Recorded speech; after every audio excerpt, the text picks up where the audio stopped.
दिन ये मान ले कि संसार में जो परिवर्तन चल रहा है, जो परिवर्तन चल रहा है, वह अपनी गति से अपने अपने कर्म उदय से चल रहा है, तो मुझे दुख नहीं मिलेगा।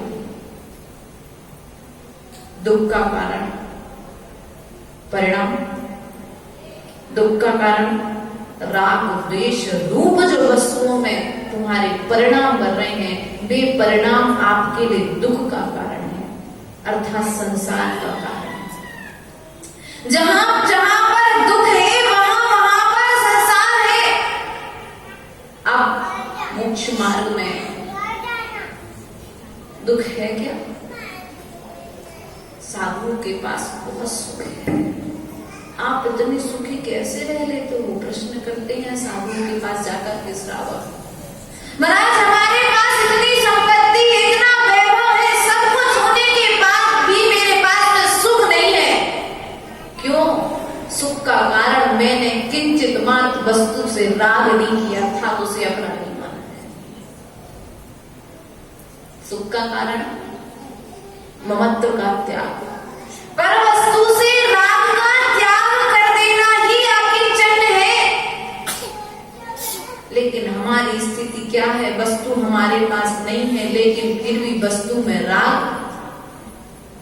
जो वस्तु हमारे पास नहीं है और आगे मिलने की संभावना है, इसलिए राग अभी से उत्पन्न हो गया। और राग जो उत्पन्न हुआ है, यदि भविष्य में नहीं मिली तो वह दुख का कारण बनकर के तुम्हारे लिए संसार का कारण बनेगा। साधुओं के पास में क्या है? एक गुण है, वह गुण है जो मेरे पास में है वह भी मेरा नहीं है, जो आने वाला है वह भी मेरा नहीं है, और जो मैं दूसरे को दे रहा हूं वह भी मेरा नहीं है। क्या? अरे महोत्सव सागर जी ने इतना कमाया, अंतरंग सागर जी ने इतना कमाया, पुण्य सागर जी इतना कमाया, पूरा छोड़ के चले गए। क्यों? वह वस्तु में दुख का कारण नहीं बन पाई। उनके सामने जाकर के लोग सोना चढ़ा रहे, चांदी चढ़ा रहे, नाना तरह का वैभव उनके चरणों में समर्पित करने तैयार हैं, लेकिन उनका राग उन वस्तुओं में नहीं है, इसलिए वह वस्तु में दुख का कारण नहीं है। लेकिन हमारी स्थिति क्या है? सोना चांदी तो छोड़ो, यदि प्लास्टिक की आकर्षक डिब्बी भी आ जाए, प्लास्टिक की, सोने चांदी की तो बात है, प्लास्टिक की आकर्षण को लिए हुए, एक पेंसिल की बात है। हाँ? एक छोटी सी आकर्षित पेंसिल हमारे पास कहीं से आ गई, लाइट वाली, अहमदाबाद से चल करके कोई श्रावक श्रेष्ठ लेकर के आए, मैंने एक को दे दी, एक को नहीं दी, बेचारे को दुख का कारण हो गया। हमारे लिए तो वो अकिंचन है, ना तो आए तो राग नहीं, हो जाए तो दुख नहीं। लेकिन माता जी आपने देखो उनको बिना कुछ सुनाई दी थी, और हम इतना सब कुछ सुना रहे हैं आपको, उसके बाद भी आपने हमको। तो वस्तु में राग और द्वेष नहीं चल रहा है, इसलिए हमारे लिए सुख की अनुभूति हो रही, वैभव के और वैभवशालियों के बीच में रहते हुए। और आपके पास में वैभव है और जो नहीं है उसकी इच्छा शक्ति विराजमान है, इसलिए यह आकिंचन धर्म आपके अंदर में नहीं आ पा रहा। आज उत्तम आकिंचन धर्म है, आकिंचन अकेला नहीं है, उत्तम, उत्तम मतलब श्रेष्ठ, सबसे, हर वस्तु के आगे उत्तम शब्द नहीं लगता है। हाँ, हमारे संग में एक उत्तम सागर जी थे, उत्तम सागर जी अर्थात उनका गृहस्थ जीवन का नाम था उत्तम भैया जी।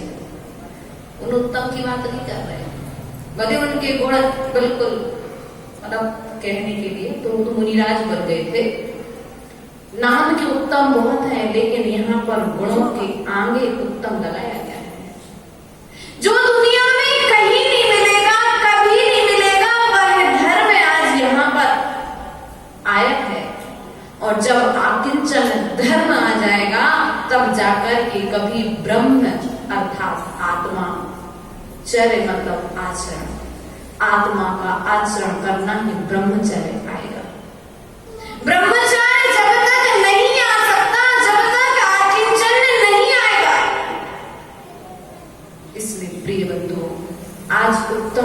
आकिंचन धर्म के दिन विचार कर लेना, मैंने जिन जिन वस्तुओं को जोड़ करके रखा है, संग्रहित करके रखा है, क्या यह तुम्हारे साथ जाने वाली हैं और तुम्हारे साथ में जाने वाली नहीं है, और होते हुए भी वर्तमान काल में तुम्हारे लिए सुख का कारण कितनी है। एक सेठ जी, एक ग्वाले की कहानी आती है, उसके पास में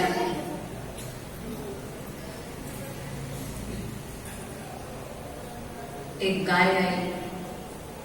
वो कल्पना करने लगा, गाय आई है, मैं गाय से दूध लगाऊंगा, दूध से एक बहुत बड़ी दुकान खोल लूंगा, दुकान खोलने के बाद दही जमाऊंगा। नाना तरह से उसने बहुत सारी कल्पनाएं, क्या की उसने बहुत सारी कल्पनाएं, और जैसे नींद खुली तो देखा सब कुछ। ऐसे हम भी सपने आदि देख करके कल्पना कर लेते हैं, और जब वे कल्पनाएं पूरी नहीं होती हैं तो वे कल्पनाएं हमारे लिए दुख का कारण, वे कल्पनाएं हमारे लिए दुख का कारण, किसका कारण हो जाती है? सुख कहाँ है? सुख कहाँ है? एक छोटा सा प्रश्न आप सबके बीच में है, सुख कहाँ है? प्रकाश जी, सुख कहाँ है? कांतिलाल जी, हाँ, अपनी आत्मा में ही है, भीतर ही है। कहाँ पर है सुख?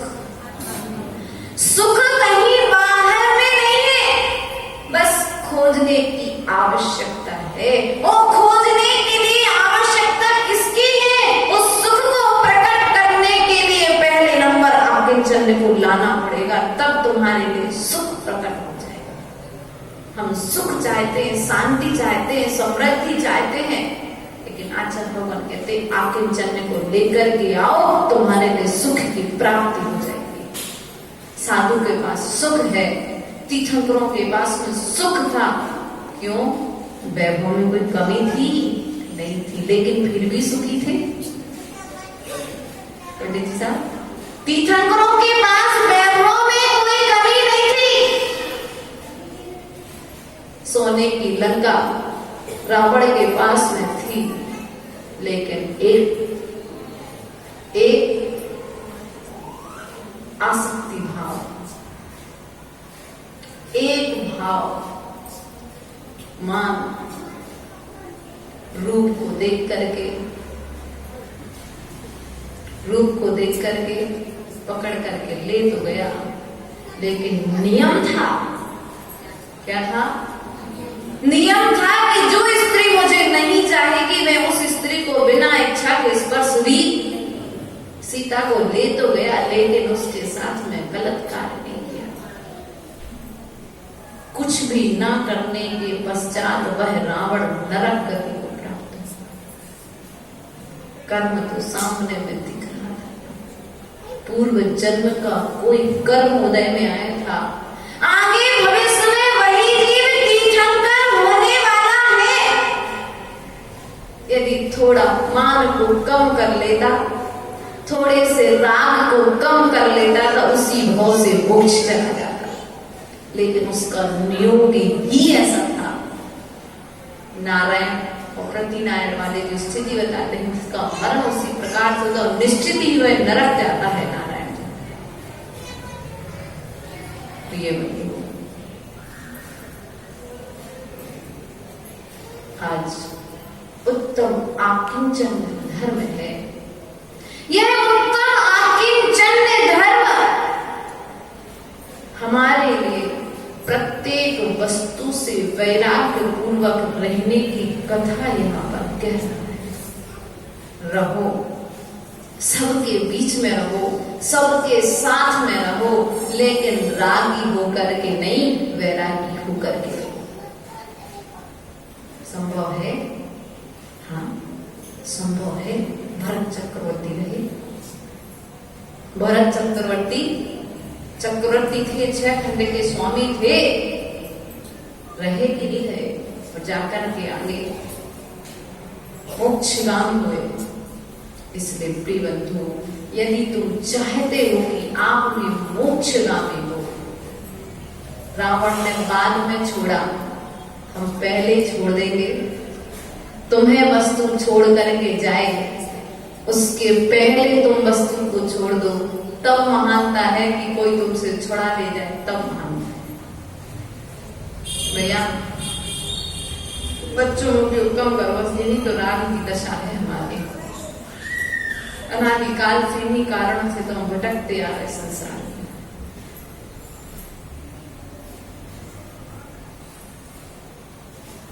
संसार में रहो, लेकिन संसार के होकर के मत रहो। संसार में रहो पर संसार के होकर के मत रहो, क्योंकि ये संसार भी तुम्हारा नहीं है। जब तुम जाओगे तब तुम्हें अकेले ही जाना पड़ेगा, तुम्हारे साथ में कोई दूसरा जाने वाला। आकिंचन धर्म स्वार्थ के संसार की कहानियां आपने सुनी हुई है।